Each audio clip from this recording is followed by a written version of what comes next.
Volem donar les gràcies al Pierre per estar aquesta tarda amb nosaltres a la biblioteca, també a l'Antonio Lozano, que conduirà la sessió.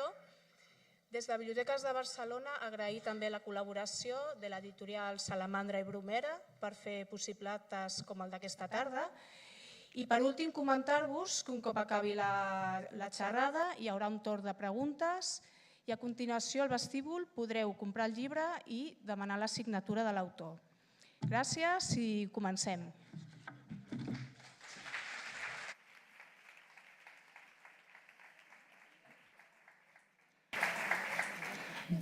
Avant que tu interviennes, si tu veux bien, je voulais préciser, je suis pour le Barça. Voilà, je vais dire. Voilà. Alors, si ce soir nous étions à Madrid, je suis moins certain de dire la même chose, mais vous avez compris le message, n'est-ce pas? Bé, m'han dit, bona tarda a tots i a totes, benvinguts, benvingudes. M'han dit que la visita anterior de l'autor va coincidir amb un Barça-Madrid també, o sigui que sempre està aquí el dia del gran partit, no? Però va guanyar o va perdre, això no ho sé. Quel était le résultat? Ah, no sé, no sé pas. Non, tu sais pas? No sé si va guanyar o va perdre, no sé si és talismàn o no. Bueno, ho veurem, avui ho veurem. Vale. Bueno, com deia, benvinguts, benvingudes a aquesta trobada amb el Pierre Lemaitre, que com veieu té molt sentit de l'humor, bueno, veieu els llibres, òbviament, i escoltant-lo sempre.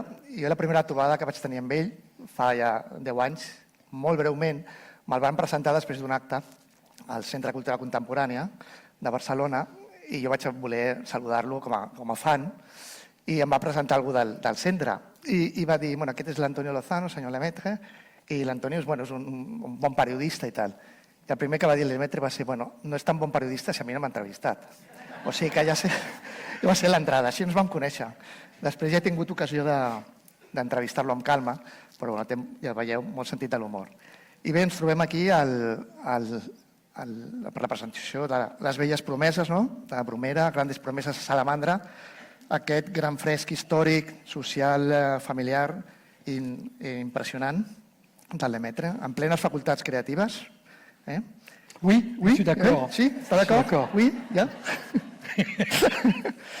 I bueno, volia ja començar directament amb aquest tema, amb la seva productivitat fabril darrerament.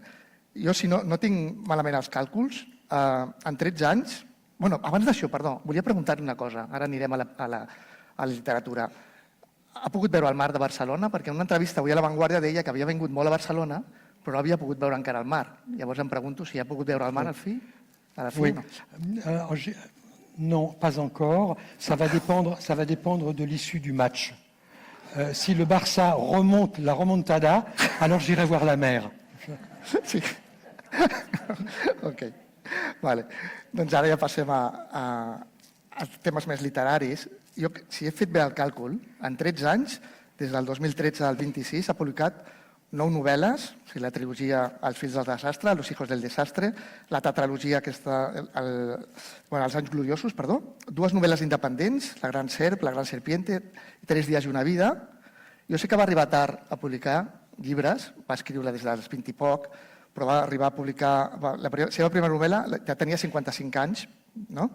I em preguntava d'alguna manera si aquesta producció, diguem-ne, tan fabril respon a una necessitat de recuperar una mica el temps perdut i també, òbviament, d'on treu tantes energies. Alors, il n'est pas impossible, effectivement, que, ayant publié assez tard, même inconsciemment, j'ai besoin de produire comme s'il y avait un petit peu d'urgence. C'est pas du tout impossible. Moi, je n'ai pas l'impression d'écrire spécialement rapidement, ni de publier très rapidement, parce que je travaille beaucoup, je travaille tout le temps. Donc, en fait, je ne me rends pas compte du temps que je consacre au travail, et donc c'est mon rythme naturel. Je n'ai pas l'impression d'être un écrivain extrêmement prolifique, très prolixe. Je fais mon travail assez tranquillement et les romans tombent comme les pommes tombent des arbres, voilà, très tranquillement. Voilà.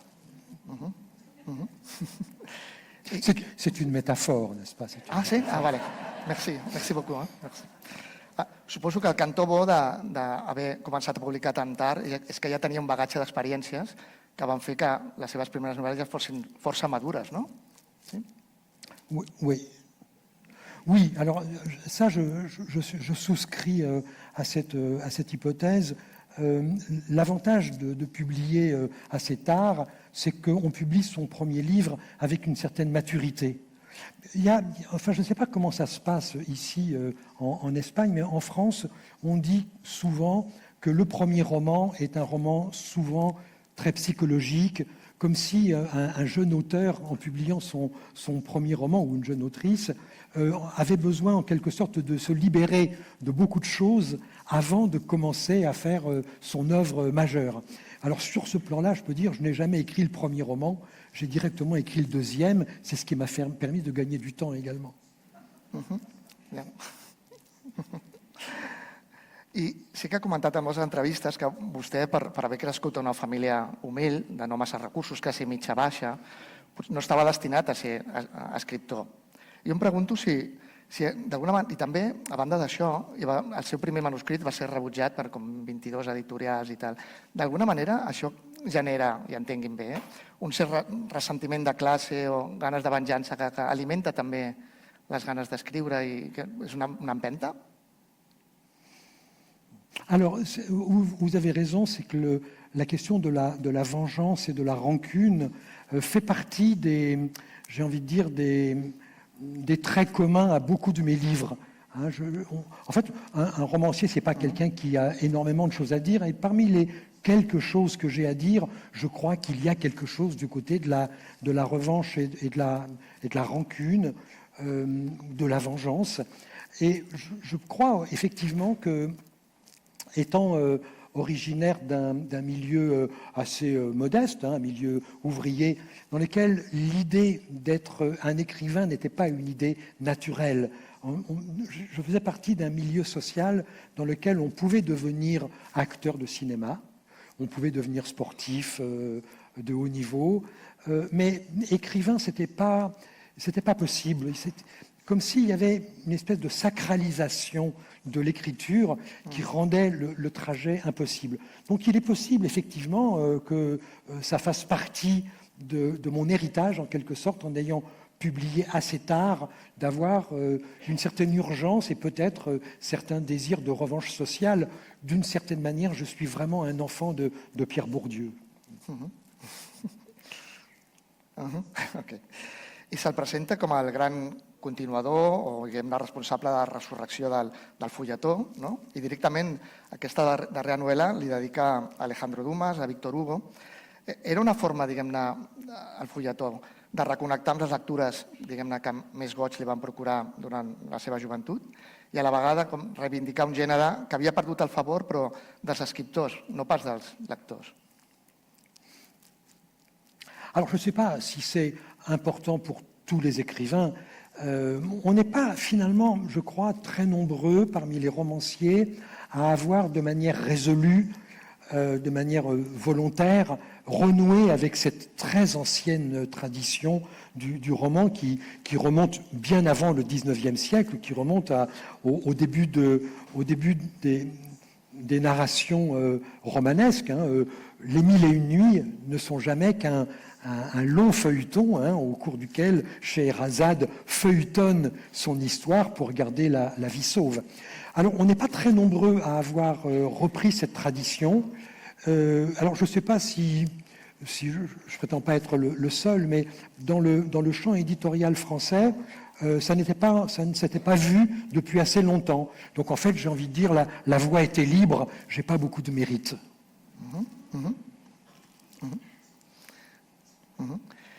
I m'ha agradat una entrevista també que em farto d'escoltar que... Vous lisez beaucoup les journalistes Sí, un journaliste, c'est quelqu'un qui lit beaucoup les autres journalistes pour dire la même chose que les autres. C'est ça, je vois. Sí. Oui, je vous vois. Ens informem entre nosaltres, sí. Sí. Doncs estic molt fart de sentir, no, que els escriptors de novel·la negra escriuen directament per a Netflix, no? Per les plataformes. I vostè diu el contrari, que són, no? J'ai pas de traduction là. Sí? Que són els guionistes de les plataformes que veuen del fulletó. Sí? Escolta?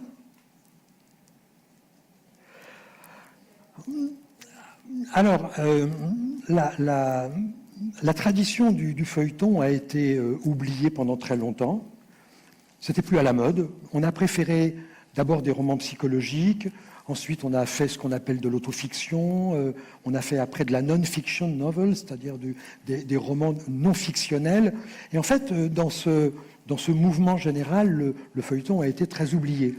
Mais très oublié uniquement en littérature, parce que en télévision ou au cinéma, enfin en tout cas dans l'audiovisuel, cette mode était au contraire revenue vraiment comme une mode. Au fond, ce que font les grandes séries télévisées, les grandes et même les petites, même les mauvaises, c'est au fond de feuilletonner, d'utiliser le ressort narratif du feuilleton comme un moyen d'attirer le lecteur ou le spectateur et de le conserver. Et en fait, cette leçon-là, les gens de l'audiovisuel l'ont pris chez les romanciers, mais au fond, il serait bien normal qu'ils payent leurs dettes et qu'ils reconnaissent qu'au fond, c'est nous qui avons inventé les séries télé avant eux.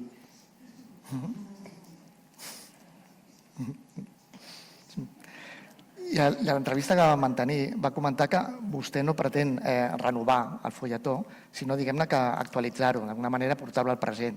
Com es fa això? Com s'agafa un gènere amb tanta tradició i d'alguna manera s'actualitza per connectar amb el públic d'avui?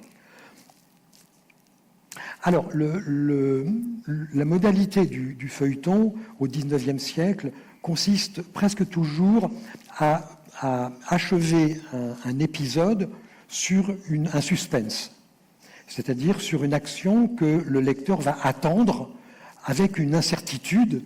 Et le feuilleton s'est rendu compte qu'au fond, l'incertitude ne comptait pas. C'est-à-dire qu'au fond, le lecteur, il est prêt à accepter un suspense, même quand il en connaît déjà l'issue.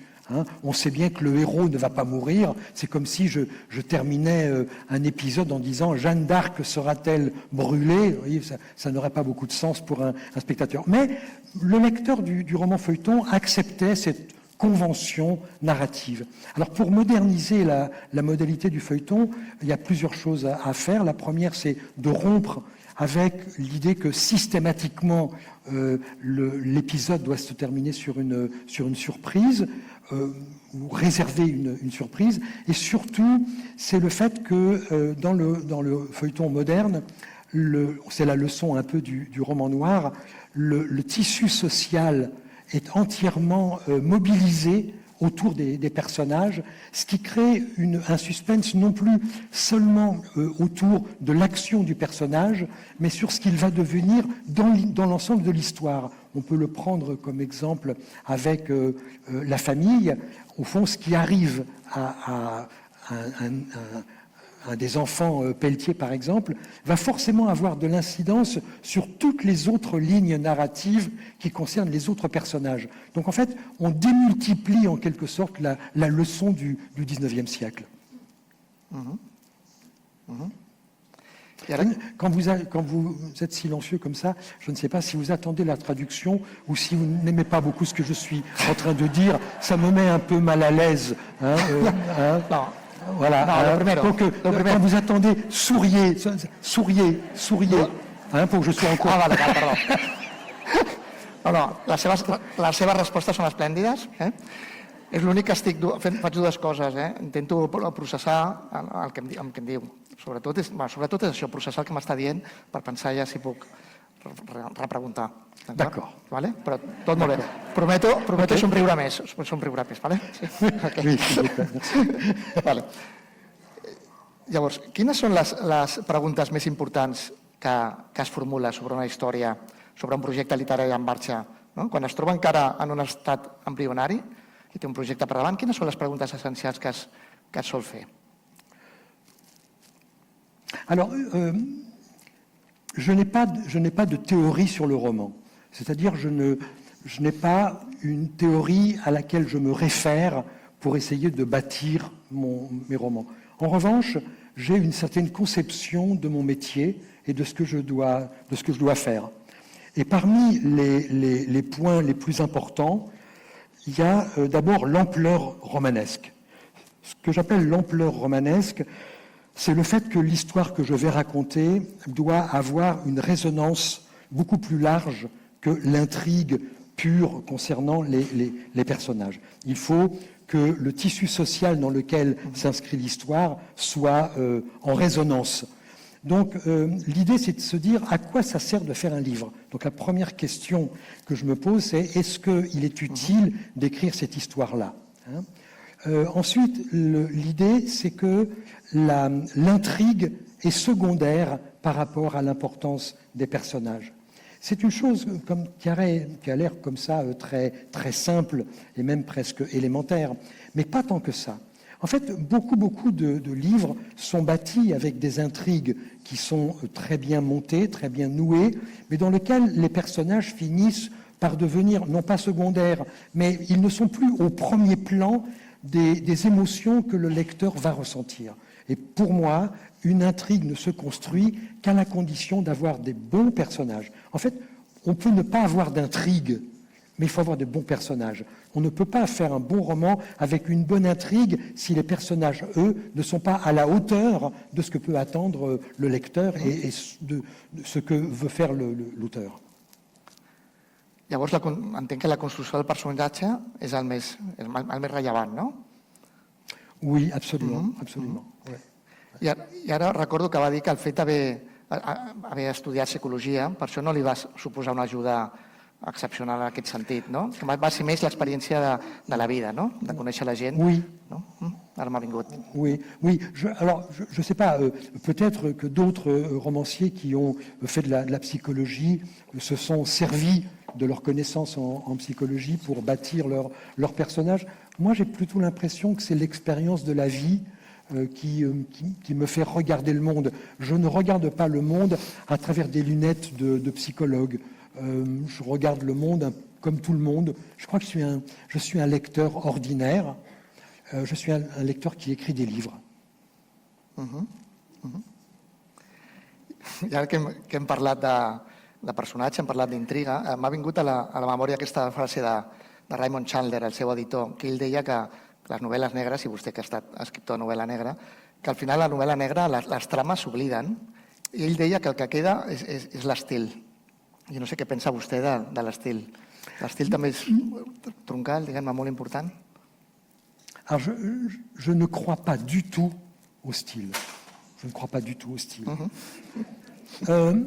Alors, pour vous expliquer les choses simplement, ce qu'on a appris au milieu du siècle dernier avec Roger Martin du Gard, et puis ce qui s'est confirmé dans la seconde partie du siècle précédent avec Georges Simenon, c'est qu'on pouvait avoir une écriture très simple, très limpide, très fluide, et être émotionnellement très puissant.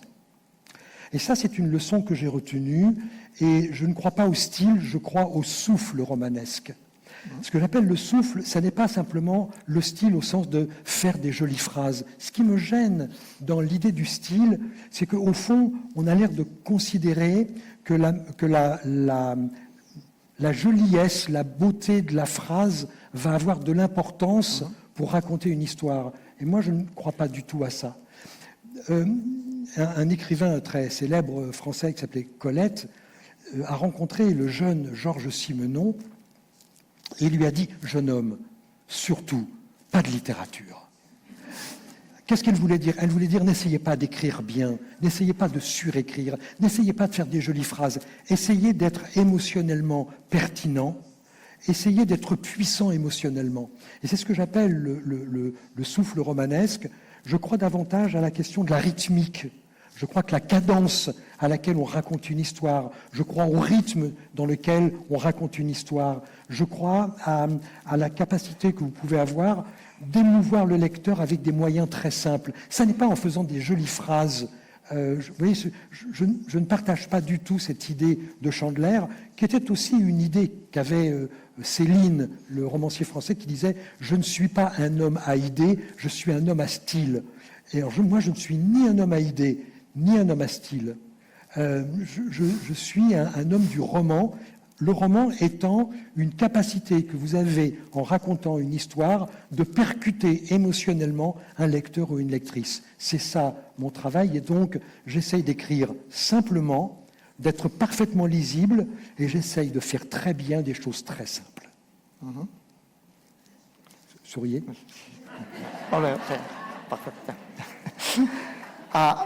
Citant a Simenon, m'ha fet recordar aquella entrevista que va donar a The Paris Review, la revista The Paris Review. Ell deia que si li venia una paraula com crepuscle, ell l'esborrava, la tatxava i posava una altra més accessible. Jo no sé si vostè també fa aquesta depuració de veure que si ha escollit un terme, un adjectiu massa florit i tal, diu, no, anem a baixar i comunicar abans de, no sé, posar-me una medalla. Oui, pour dire les choses très simplement, lorsque Jean doit ouvrir une porte, j'écris « Jean ouvrit la porte ».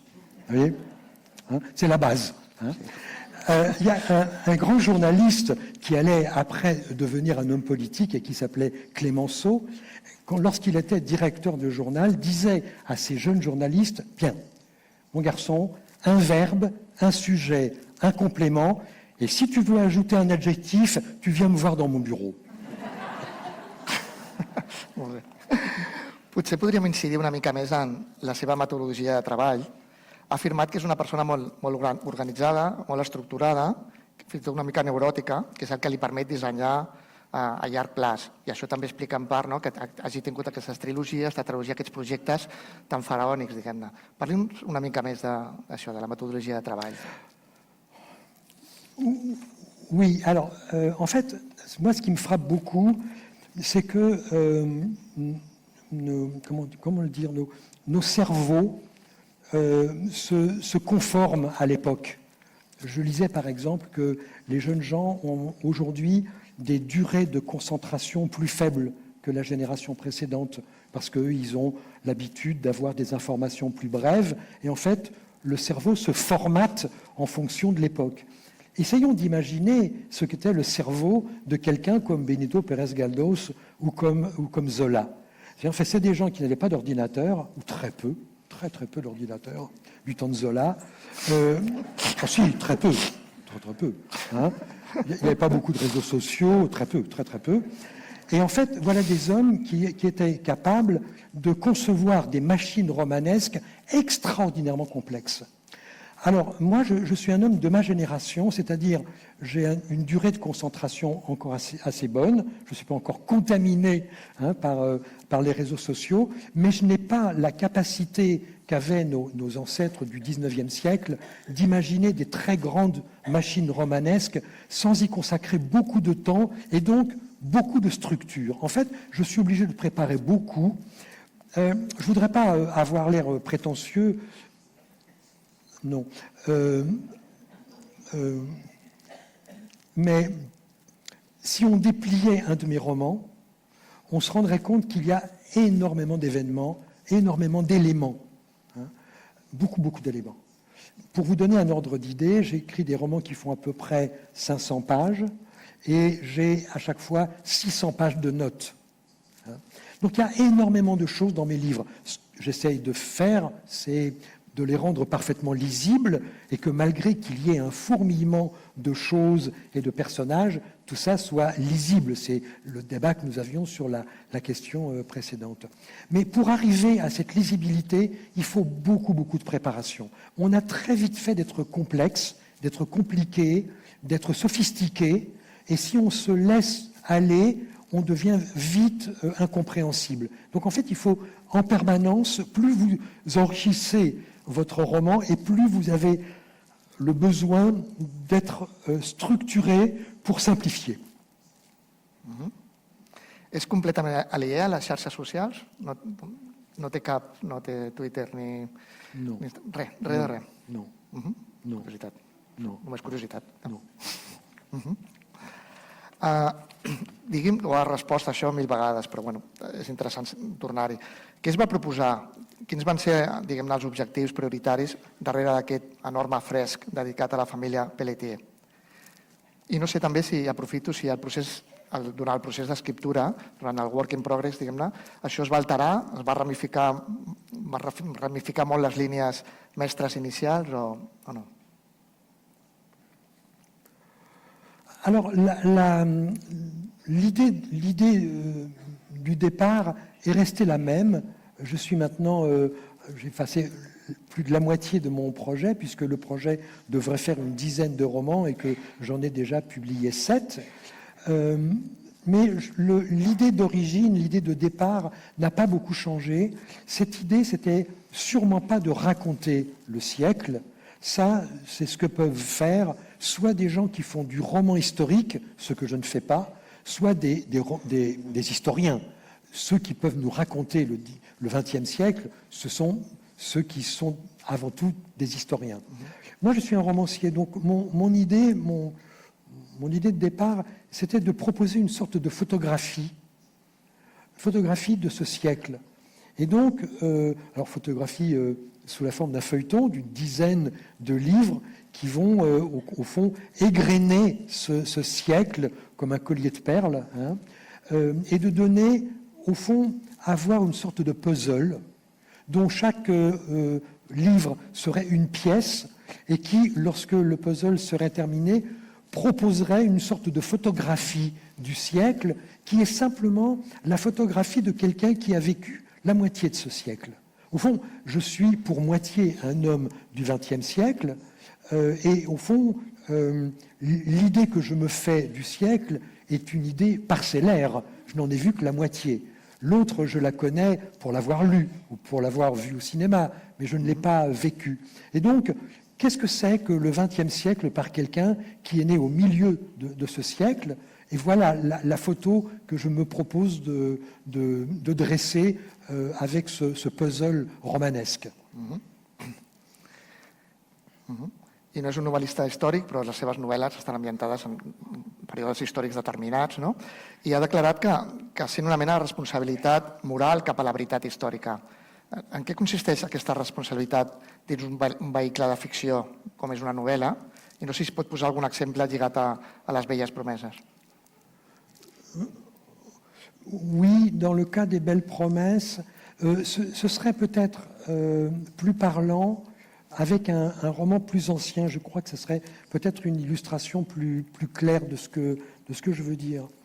Je n'aime pas beaucoup le roman historique parce que c'est un roman qui, d'une certaine manière, s'enferme un petit peu dans la mission de raconter l'histoire, et non pas de raconter une histoire, c'est-à-dire une intrigue romanesque.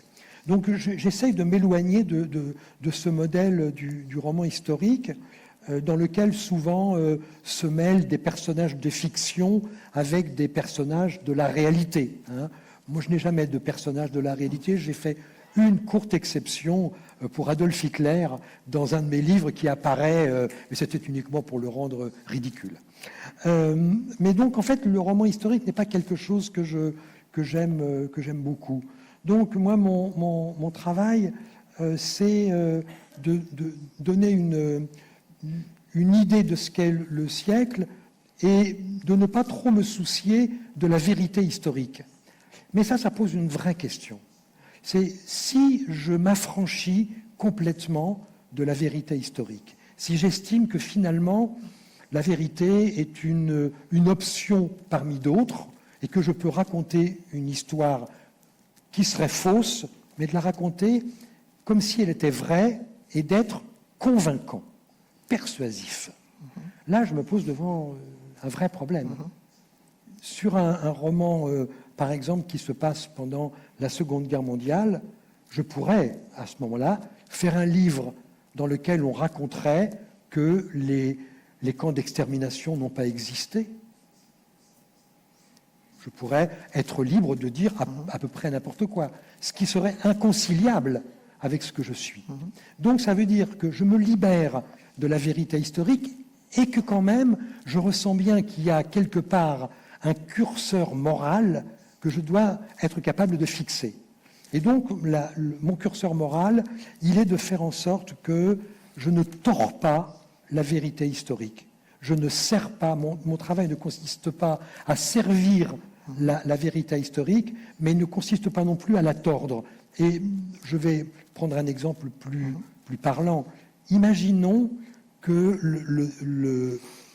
un jeune lecteur de 17 ans, 16 ans, 17 ans, qui lirait un de mes romans, et que la seule chose qu'il connaît de la période de ce roman soit ce qu'il a lu chez moi. Je ne voudrais pas qu'il ait une idée fausse de ce qui s'est passé. Vous voyez, c'est quand je décris, par exemple, dans Le Grand Monde, la guerre d'Indochine, ben, j'ai envie qu'un jeune gens qui n'a jamais entendu parler de cette guerre et qui ne lira jamais rien d'autre au sujet de cette guerre que le livre que j'ai fait, j'ai pas envie qu'il se trimballe toute sa vie une fausse idée de ce qu'a été cette guerre dans laquelle sont morts des milliers de personnes.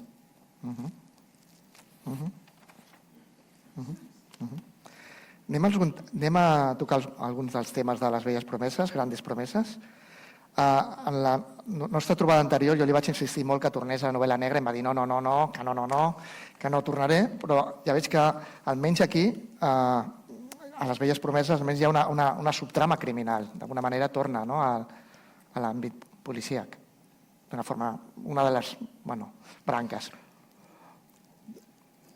Oui, alors c'était plus facile de renouer avec un petit peu de tradition du roman noir dans une intrigue comme celle-là, parce que j'ai un personnage qui mène une enquête, qui conduit une enquête, un peu comme un policier. Ça n'est pas un policier et il n'enquête pas sur un meurtre, et d'une certaine manière, le lecteur, la lectrice connaît l'issue du livre dès les premières pages. Donc il n'y a pas le mystère qu'on entretient généralement dans un roman policier, mais où vous avez raison, c'est que la tonalité du roman noir était utile pour ce livre-là, parce que j'essaye dans ce livre-là d'écrire une tragédie. La tragédie, elle a eu historiquement comme foyer premier l'histoire de la famille. Les premières grandes tragédies sont des histoires familiales. Les Atrides sont avant tout, avant d'être une grande tragédie, sont avant tout une histoire de famille dans laquelle les membres se déchirent les uns et les autres.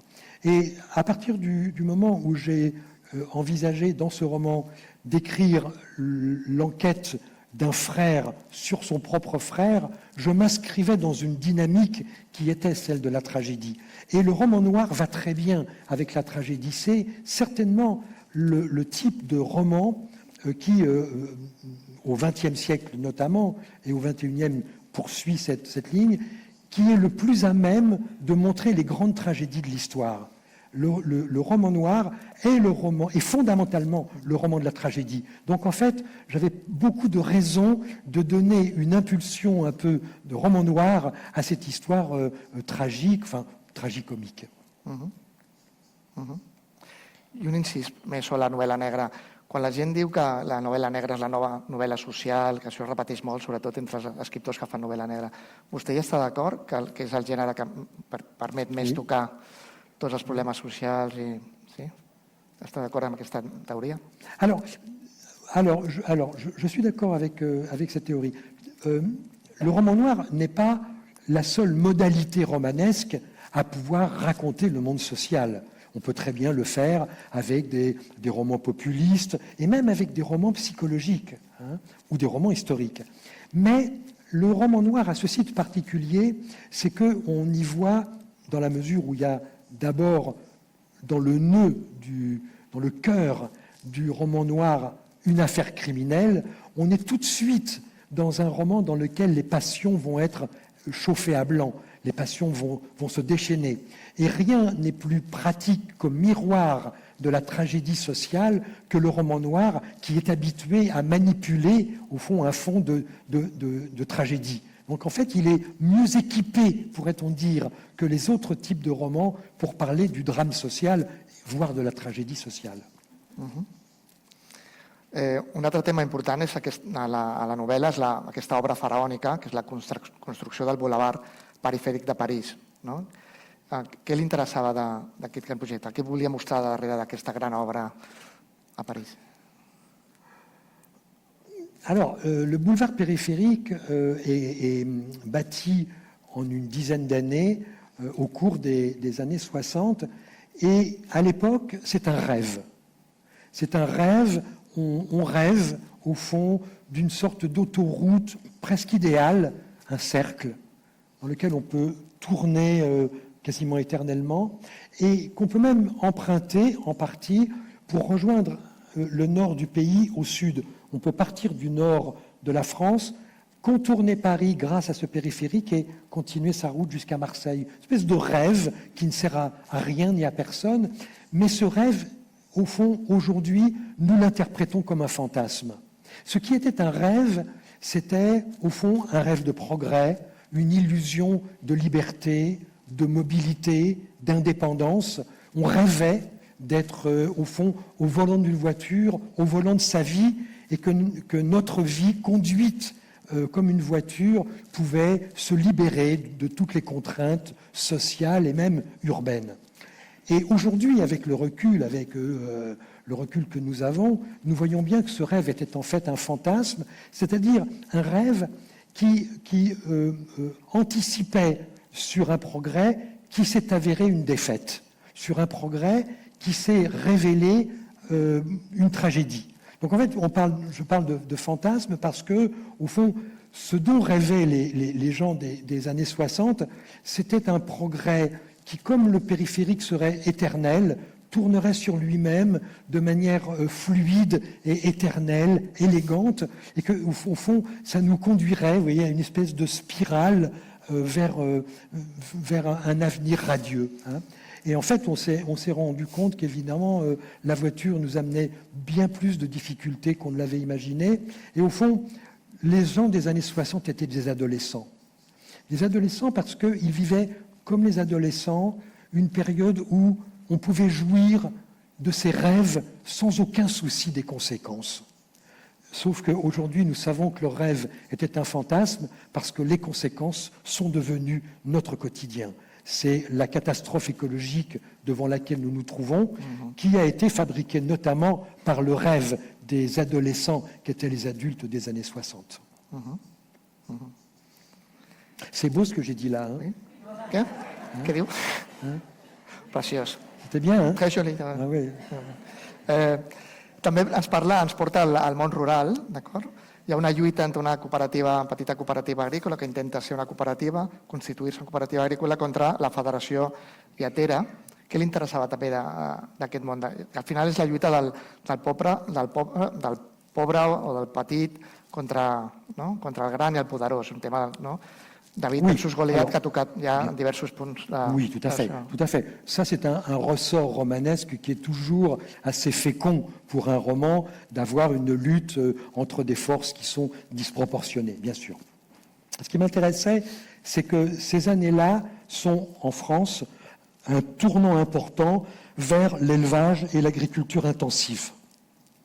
Aujourd'hui, l'agriculture et l'élevage sont devenus absolument intensifs et sont responsables d'une partie du réchauffement climatique devant lequel nous nous trouvons. C'est dans ces années-là, les années de ce roman, que, au fond, l'agriculture française, européenne, mais surtout française, a basculé. Je dis surtout française parce que la France était un pays très, très agricole, beaucoup plus que l'Allemagne, beaucoup plus que d'autres pays européens.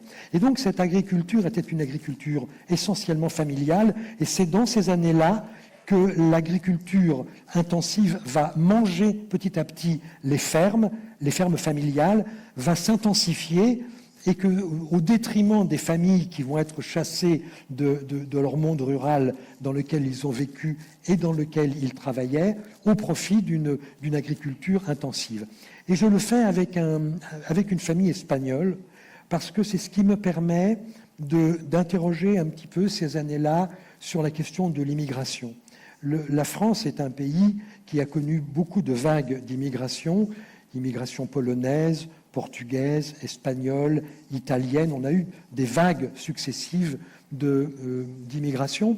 Et donc la question de l'intégration de ces immigrés a toujours été une question sociale importante dans notre pays.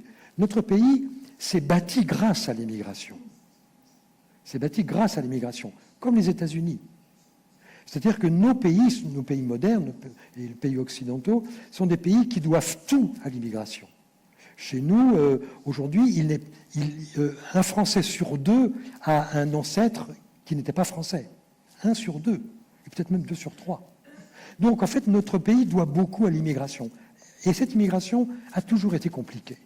Et dans le cas de ce livre, ce que j'essaye de rejoindre, c'est deux thématiques.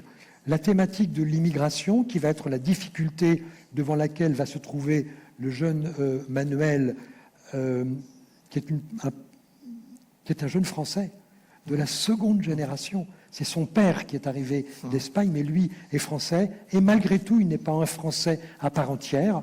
Il faudra qu'il mérite d'être français. Et en même temps, il fait partie de ce monde rural, familial, qui va être exproprié par l'agriculture intensive. Donc, en fait, le même personnage me sert en quelque sorte à deux sujets distincts, mais qui ont, d'une certaine manière, un point commun, c'est l'idée de la colonisation. C'est en fait ce que j'essaie de montrer, c'est que la France se conduit vis-à-vis des immigrés d'une manière qui est purement colonialiste.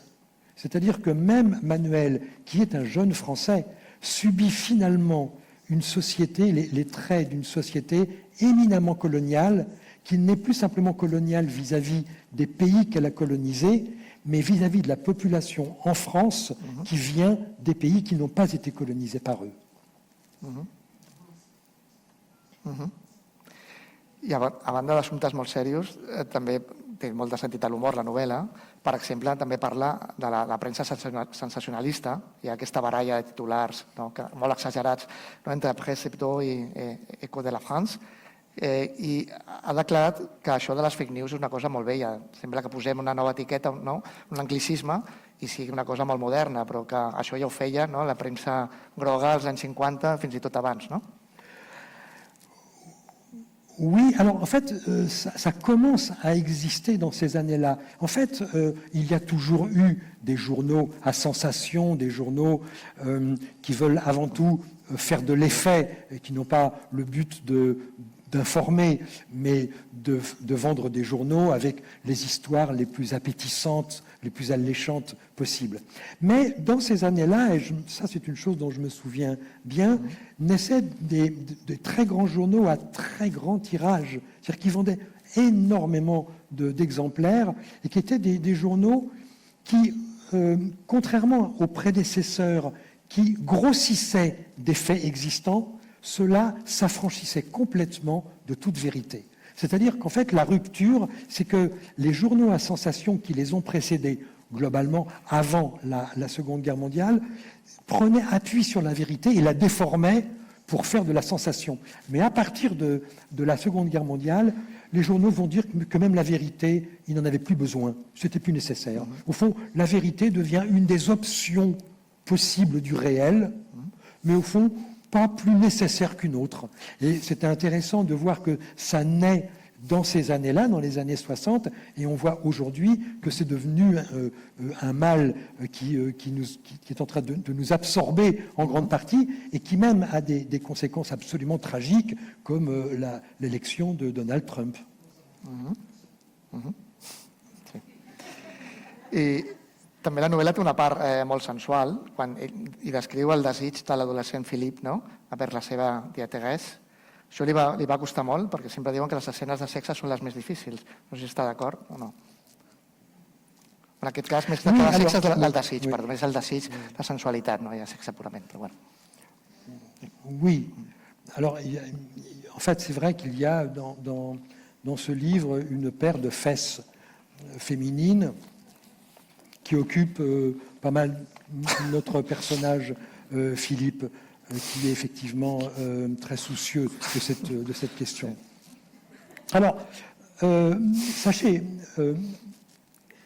pour imaginer un personnage, souvent on a besoin de le figurer, de l'incarner.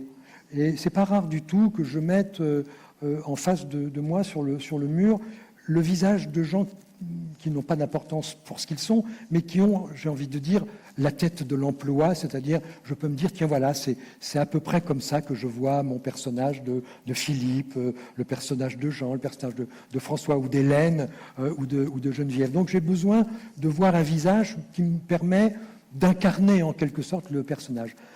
Donc là, j'avais besoin d'une paire de fesses.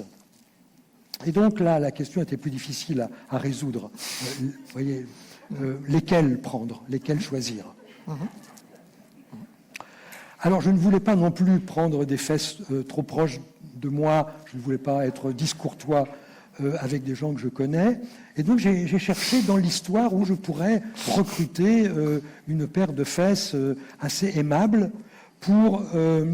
oui, je pèse chaque syllabe. Hein, vous en remarquez, hein, je fais très attention à ce que je dis. Et je me suis souvenu d'une très très belle photo en noir et blanc de Simone de Beauvoir, nue, de dos. Et c'est une très très belle photo. Je peux raconter en quelques secondes comment a été prise cette photo. En fait, nous sommes en 1952 et Simone de Beauvoir est à Paris avec son amant Nelson Algren, qui est un grand écrivain américain. Et en fait, je ne sais pas par quel hasard, elle ne dispose pas d'une douche. Je ne sais pas où elle loge, et donc elle a besoin de prendre une douche, et elle dit à Nelson Algren, il faut absolument me trouver une douche.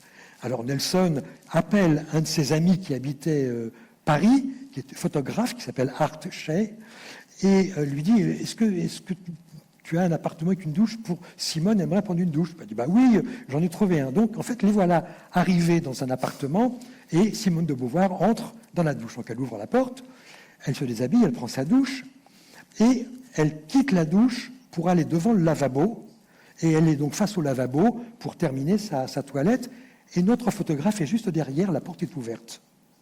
Et il ne peut pas résister à l'idée, au désir de faire la photo. Et il dit, au moment où l'appareil va faire clic, Simone de Beauvoir fait attention, et sans se retourner dans la glace, elle lui dit « Vilain garçon ». C'est très joli comme anecdote. Et donc cette photo a disparu, complètement disparu. Le photographe lui-même a pensé qu'elle avait disparu dans ses archives et il l'a retrouvée dans les années 70.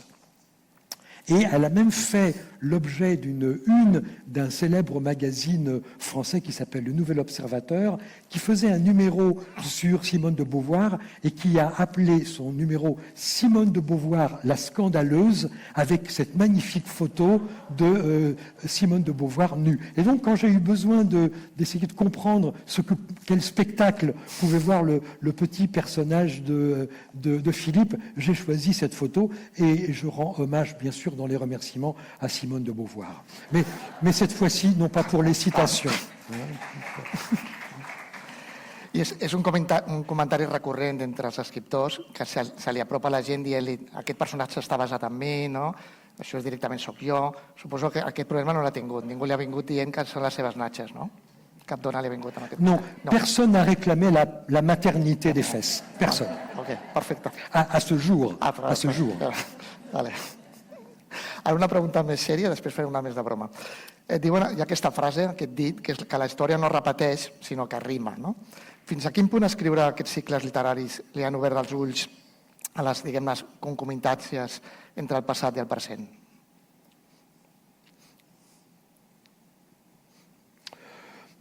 Alors, l'histoire ne se répète pas, en tout cas, elle ne se répète jamais sous la même forme. Donc elle ne se répète pas au sens strict.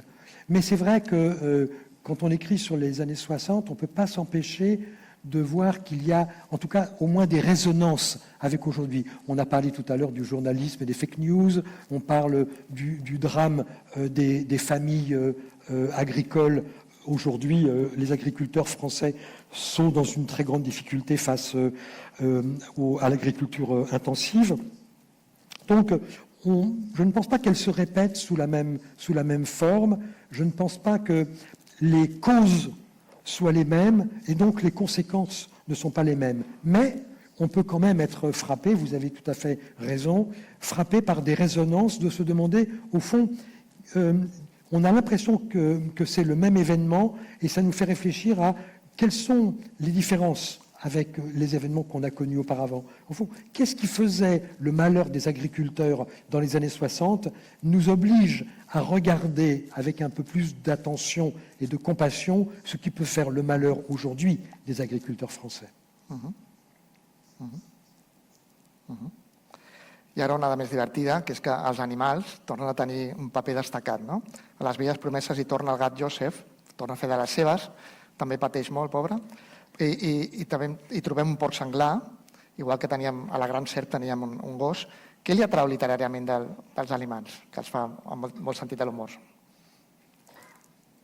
Alors, je ne suis pas spécialement attaché à placer des animaux dans mes livres, mais là, ce qui m'intéresse, par exemple, dans le sanglier et dans le chat, c'est des animaux en tant que mythologie. Ce n'est pas tellement l'animal en tant qu'animal de compagnie, c'est de quelle mythologie ils sont riches et d'une certaine manière, qu'est-ce qu'ils nous enseignent aujourd'hui. Alors, je peux prendre ces deux animaux. Le sanglier, je voulais qu'il soit, au fond, l'équivalent de ce qu'est Moby Dick chez Melville, c'est-à-dire, au fond, quelque chose que Manuel va désirer, il va le vouloir, cet animal va incarner son projet, et derrière ce projet, il y a quelque chose à vaincre. C'est un petit peu ce qu'on retrouve chez Hemingway dans Le Vieux Homme et la mer. Et j'avais très envie que, comme dans ces deux grands romans maritimes, ou fluides, pourrait-on dire, il y ait un animal un peu mythologique qui représente à la fois le désir, la mission, et qui incarne tout ce qui va nous échapper. Et donc j'ai choisi le sanglier. Pour le chat, c'est une autre mythologie qui m'a intéressé. On prête au chat depuis très longtemps des vertus occultes. On lui prête des vertus de divination, on lui prête des vertus de savoir secret. Et il m'intéressait de faire d'un chat l'ange gardien de la famille Pelletier. Et effectivement, ce chat va vivre successivement chez plusieurs membres de la famille Pelletier. Et à plusieurs reprises, c'est lui qui va dire la vérité de la famille.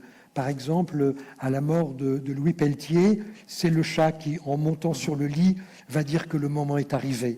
Lorsqu'on apprend que Jean a été accidenté, c'est le chat qui va s'approcher du téléphone quelques secondes avant que le téléphone sonne, comme si, au fond, il avait une espèce de prescience de ce qui va arriver et de connaissance de ce qui est arrivé.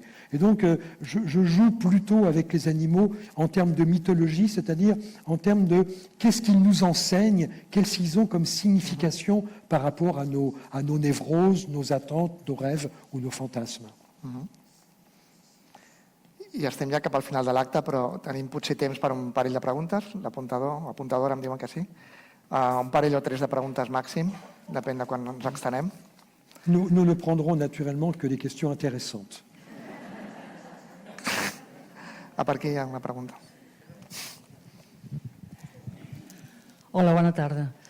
Senyor Lemaitre, vostè ha dit que a les seves novel·les passen moltes coses. Jo estic parcialment d'acord amb això o no estic totalment d'acord, perquè crec que hi ha una novel·la, en la meva opinió, que passen molt poques coses. 3 dies i una vida.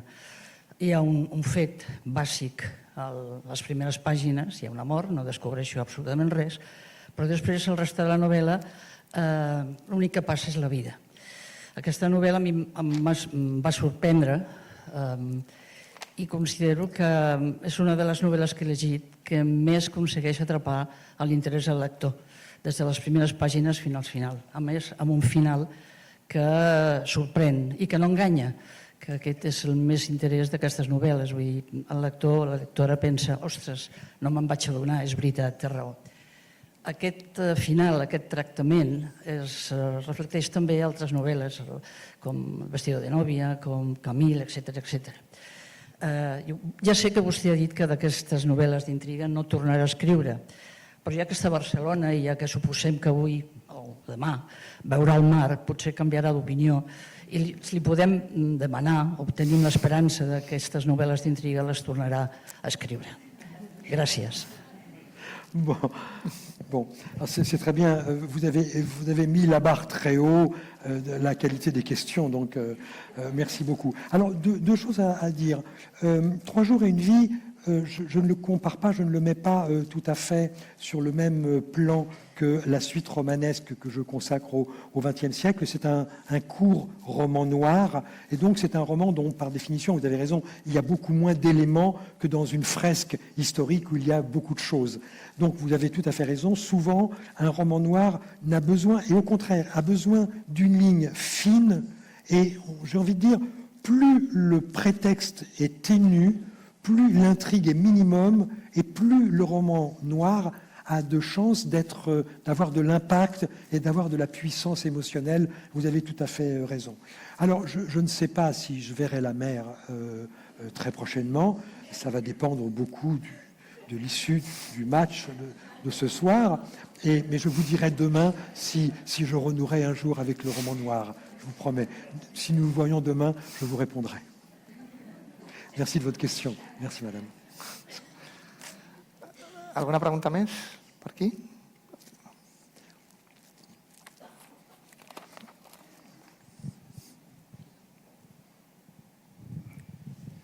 Buenas tardes, bonsoir, Bonsoir. Monsieur Lemaitre. No hemos seguido con una pregunta muy interesante que usted ha acabado comentando sobre el tema de cómo a partir de los años 50 la verdad se relativizó. Cómo parece que la verdad ya no existe, sino que cualquier opinión merece ser tenida en cuenta, y cómo eso nos ha llevado a los tiempos actuales y a la elección de un individuo como el señor Trump. Yo le quería preguntar si, como ha hecho la otra fan, si tantas historias quedan del siglo XX, entre 1914 y 1989, lo que se considera el siglo XX, y no le parece interesante y necesario quizá escribir sobre este siglo nuestro, ¿no?, tan absolutamente desbocado y loco que no sabemos cómo realmente funciona, ¿no? ¿Qué le parece el momento en el que estamos y cómo podemos, de alguna manera, sobrevivir en esta situación? Alors, la question que vous posez est une question bien complexe. Peut-être que si j'avais commencé ma carrière romanesque plus jeune, que j'avais plus de temps devant moi, peut-être je pourrais envisager de consacrer du temps au XXIe siècle, qui est celui dans lequel je vis. Bon, mais j'ai commencé ma carrière assez tard, donc c'est peut-être moins facile pour moi de l'envisager que pour des auteurs plus jeunes. Et je vais vous dire, j'en suis plutôt content, plutôt soulagé, parce que vous faisiez allusion, je crois, à Donald Trump. Cet homme nous pose à nous, romanciers, un défi absolument terrible. Personne n'aurait pu imaginer qu'une folie aussi désinhibée pouvait arriver à la tête de la première ex-démocratie mondiale. Et en fait, c'est un défi pour nous, romanciers.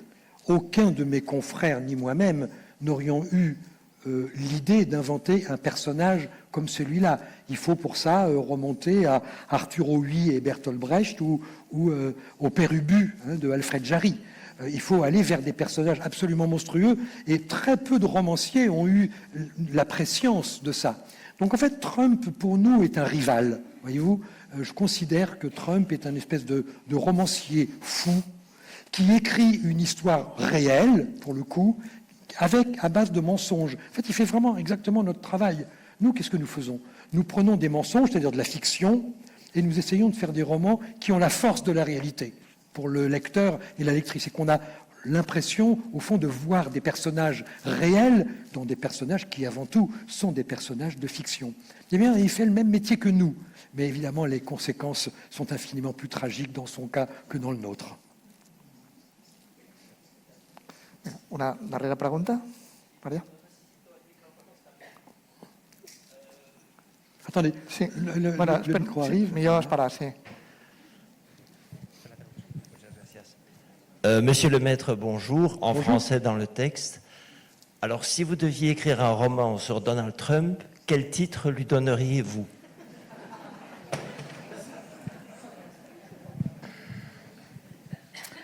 Je n'aime pas cette question.